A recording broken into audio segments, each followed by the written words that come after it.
Recall training is a really important part of bringing home a new puppy or any dog of any age into your family.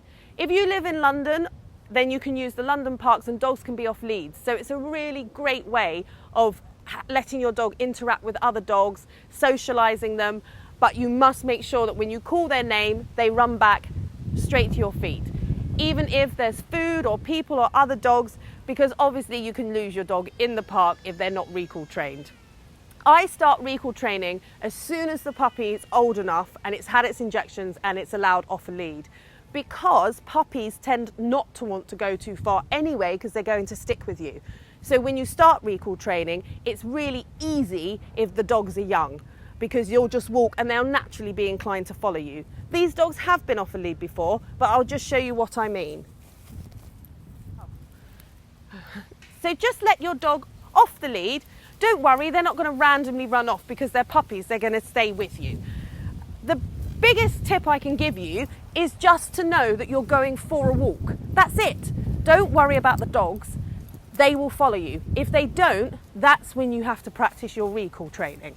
Don't be calling them every 5 minutes or worrying about where they are and obsessively looking for them, because that's when you get a dog that won't stay near you because they're not given the freedom to roam and do what they should be doing, which is being a dog.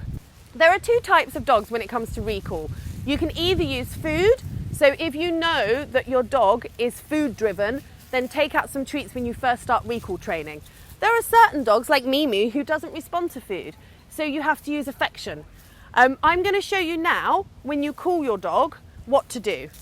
When you call your dog's name, make sure you call it in a warm and friendly tone. So if you want somebody in human terms to come over to you, you don't shout at them. You wouldn't say Marnie and expect them to come and respond in a positive way. So make sure you use a very, very friendly, high-pitched tone, and your dog will be naturally inclined to run to you. Mimi, Marnie, good girls. Good girls. Good girls. Now remember that Marnie's food driven, but Mimi is more respondent to affection. So I always make sure that I'll give Mimi a cuddle rather than give her a treat.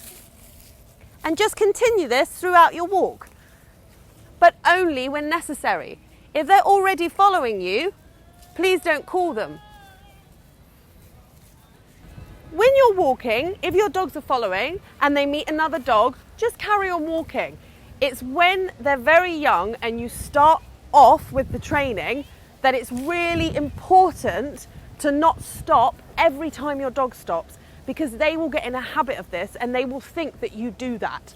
And that's when it becomes hard to recall train a dog at a later stage. And that's why people end up calling me. So when you meet certain dogs in certain situations and your dogs stop, just carry on walking and they will follow you. And if they don't, just give them a little nudge. Mimi, Marnie, good girls. Sit. Good girls, good girls.